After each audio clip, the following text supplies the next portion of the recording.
Friends, मैं रूपाली शुक्ला आपका स्वागत करती हूँ आपके अपने चैनल यूनिवर्सल स्टडी अड्डा में। आज आपका जो है 8 अगस्त और हो चुका है आपका डीएलएड का पेपर 1 बाल विकास का, जिसमें फटाफट से हम एमसीक्यूज़ यहाँ पर डिस्कस करेंगे। 15 एमसीक्यूज़ आते हैं। आपके कितने सही हुए हैं कमेंट सेक्शन में आप सभी को जल्दी से बताना है। उसके नेक्स्ट पार्ट में हम आपका अति लघु और लघु उत्तरीय और अति लघु उत्तरीय भी डिस्कस कर लेंगे। चलिए, वीडियो बहुत छोटा सा बनाएंगे और फटाफट से देखते हैं कि क्या है इसका सही आंसर। 15 एमसीक्यूज़ का आप भी चेक कर लीजिए। यहाँ पर देखिए, सबसे पहला क्वेश्चन है यहाँ पे कि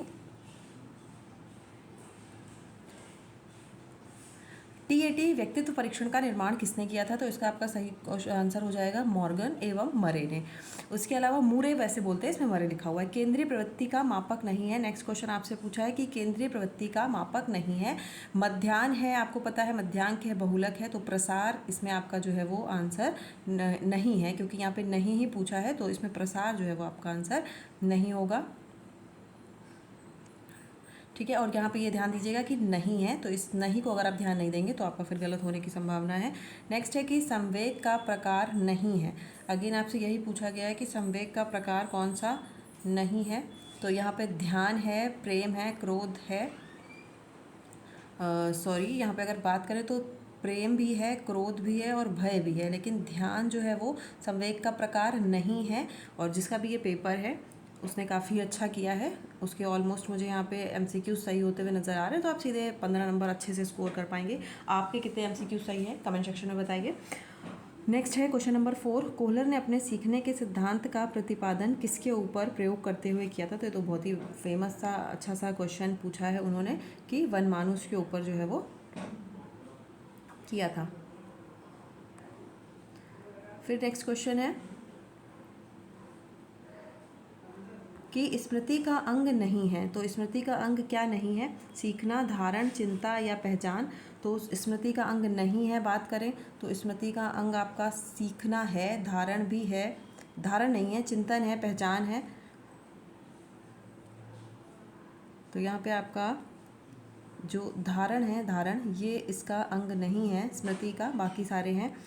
क्वेश्चन नंबर 6 है कल्पना की सामग्री स्मृतियां हैं, यह कथन किसका है। तो ये तो बहुत ही फेमस सा क्वेश्चन है। ये परिभाषा कई बार पहले भी जो है पूछी गई है। तो ये परिभाषा आपकी किसकी है?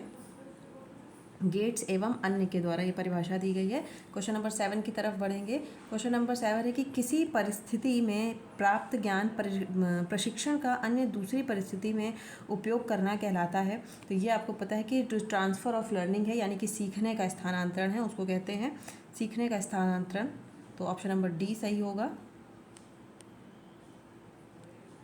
उसके अलावा आपका है कि बहुलक के लिए किस संकेतक अक्षर का प्रयोग किया जाता है। तो बहुलक के लिए जो है यहाँ पे Z से हम बहुलक को दिखाते हैं। फिर आपका है क्वेश्चन नंबर 9। धारण का संबंध निम्नलिखित में से किससे है। आपसे पूछा है कि धारण का संबंध निम्नलिखित में से किससे है, ये नहीं पूछा है कि किससे नहीं है। तो यहाँ पे आपका धारण का संबंध रुचि से है, विकास से है और स्मृति से है, नहीं है। और पूछा है किससे है, तो ध्यान से जो है इसका सही आंसर क्या हो जाएगा? ध्यान।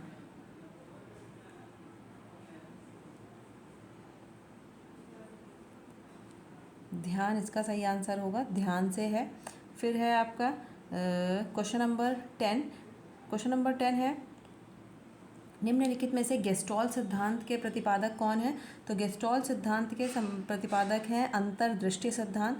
जो अंतर्दृष्टि का सिद्धांत है ये गेस्टॉल्ट के प्रतिपादक माने जाते हैं। फिर है आपका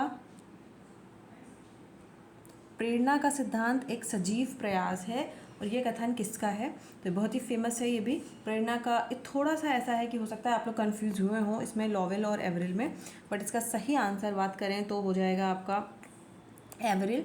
एवरिल इसका सही आंसर है। एवरिल का ये स्टेटमेंट है कि प्रेरणा का तात्पर्य है सजीव प्रयास और यह कथन है एवरिल का। फिर आपका क्वेश्चन नंबर